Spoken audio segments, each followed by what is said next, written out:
Akaseera kano kabeera ka lipoota ya mbeera budde okuva mu kitongole ky'eggwanga kibonezebwako bya mbeera z'obudde omumwanju nze Kituusa Mohammed.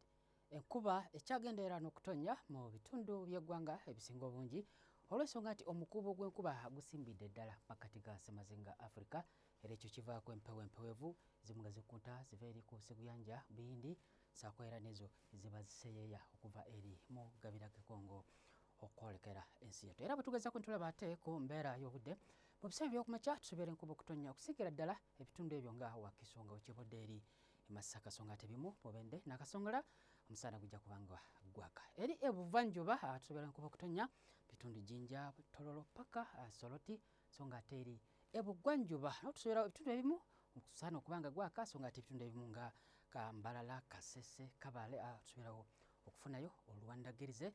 Ate eri mu bukiikakkono naweera embeera obudde enkuba tugisuubira okutonya bitundu bisangibwa eri Karamoja, Gulu, Kitugumu okuggyako awo Arua tusuubira omusana okwaka mu biseera eby'okumakya. Enkuba eno ejja kweyongera okutonnya mu bitundu ebisinga obungi era mu biseera eby'olweggulo buguma okuba ku diguli 25 Masaka awamu ne Kampala so ng'ate eri Mubende 26 n'Akasongola 27. Ebuvanjuba era nawo enkuba ejja kweyongera okutonnya mu biseera eby'olweggulo buguma okuba ku diguli 28 okutuuka ku 29 eri Soroti.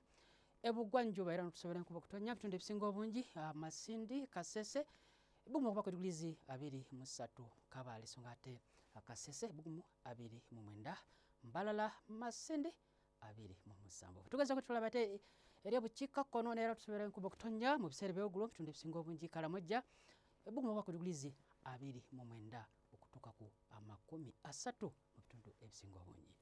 Bwe tugeza kutulaba ate mu kibuga Doha tusuubira omusana okwaka buguma okuba ku diguli 33 Lagos 34 so ng'ate eri Beijing ssaako ne London tusuubira embeera budde okubeera ekizimmezzimme tuyanza okwerako nawe beera bulungi weraba.